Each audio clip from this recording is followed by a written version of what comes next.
Hand spray use literally exploded in consumption with the advent of the coronavirus pandemic.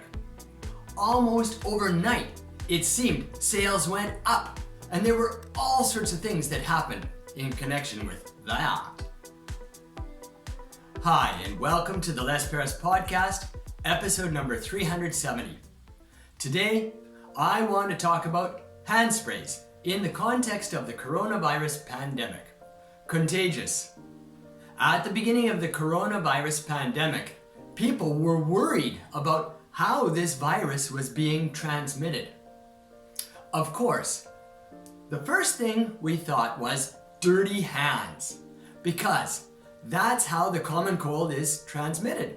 And there are certain limited similarities between the coronavirus and the common cold.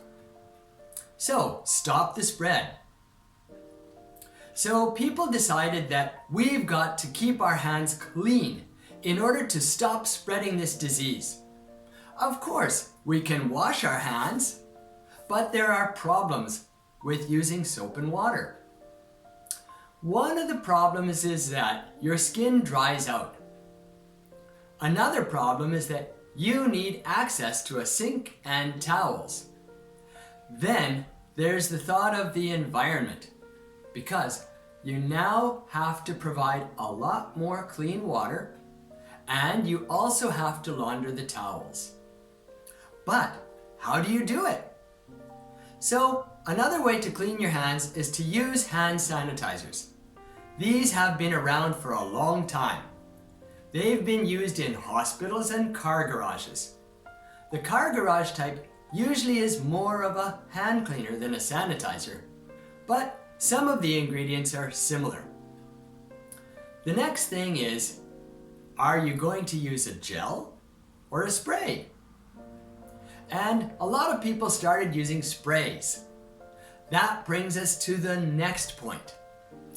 Then everyone bought them. When everybody started using spray, they needed to get them, so they all ran out to the stores and bought them. When the stores ran out, they went online and they started buying them online.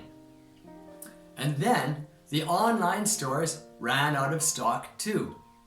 So demand soared.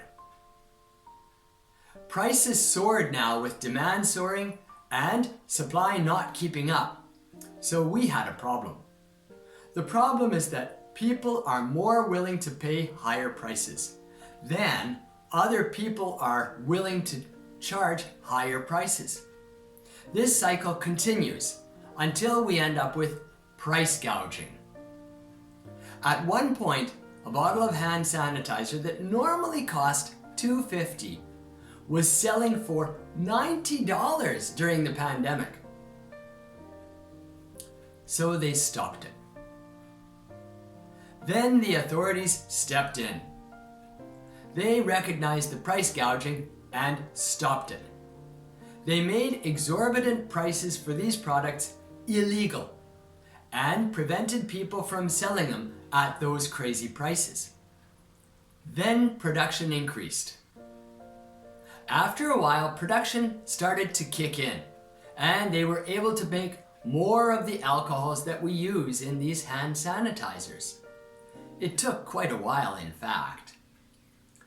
I remember that I needed alcohol for cleaning my classroom.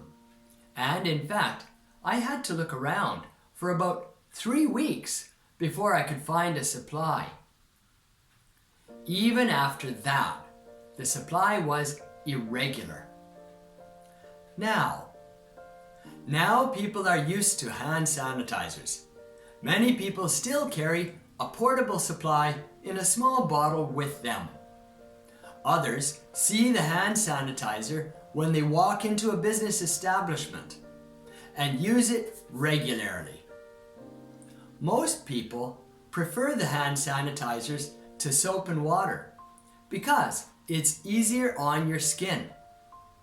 Myself, I am relieved at the use of hand sanitizers because they're safer on the environment than using soap and water many times a day. If you're interested in learning more, about going soapless, check out my video about going soapless down below.